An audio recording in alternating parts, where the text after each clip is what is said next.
Adunay pangutana gikan sa mga igsuon nga dili ingon nato og pagtuo. Nagingon sila, nasayod baka si Pedro nga siya Papa o Santo Papa? Maigsuon nindot sa ning pangutana. Ang atong itubag mao kini. Tingali sa termino mismo as Papa or Pope, makaingon kita nga wala masayod si San Pedro. Apan aron ato kining masabtan, atong sabton unsa man kining Papa o Pope. Maigsoon ang atong sibahan, daghang mga pagtulunan nga migamit og mga termino nga wala mo gawas niadto. Sama pananglit sa Santissima Trinidad. Nasayod ba ang mga apostoles nga dunay Santissima Trinidad? Wala siya masayod aning termino ha. Nasayod sila nga dunay doktrina nga atong gipasabot ning Santissima Trinidad. Mausab kini ang termino nga Santo Papa.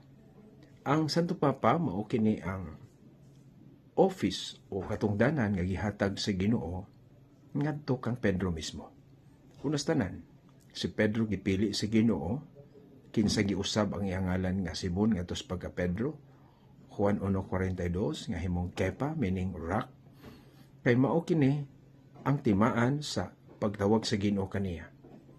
Nga diha sa pagtukod sa Ginoo sa simbahan iyang gisangpit si Pedro. You are Peter, and upon this rock hinumduman nga mao to ang Kepa. Upon this rock I will build my church. Even the gates of hell shall not prevail against it. So ang gangaas kamatayon dili makabuntog niini. Then verse 19 miingon siya, ihatag ko kanimo ang mga yawi sa gingharian sa langit. Ang imong idili dinhi sa yuta, idili dito sa langit. O kining maong yawi mga igsuon nga gisgutan, aduna kini connection sa daang kasabutan sa Isaias 22:21-22. Diin ang paghatag og yawi, ang gihatagan og yawi mahimong amahan ug pangulo sa balay ni David or the kingdom of David. So kining mahatagan og yawi matud pa sa Isaias 22:21-22, mahimong papa, mahimong pangulo. Aduna si katungod sa pagsira o pag-abli sa maong balay. In the New Testament, what is this house of God? Ang balay mao ang simbahan. 1 Timoteo 3:15 matud pa ni San Pablo, ang balay sa Dios mao ang simbahan, ang haligi usukaranan sa kamatuoran. Now si Kristo nagtukod sa iyang simbahan diha kang Pedro. Diin si Pedro gitagaan og yawi. Buti pasabot nga si Pedro may mahimong amahan ug pangulo sa maong panimalay nga maong iyang simbahan.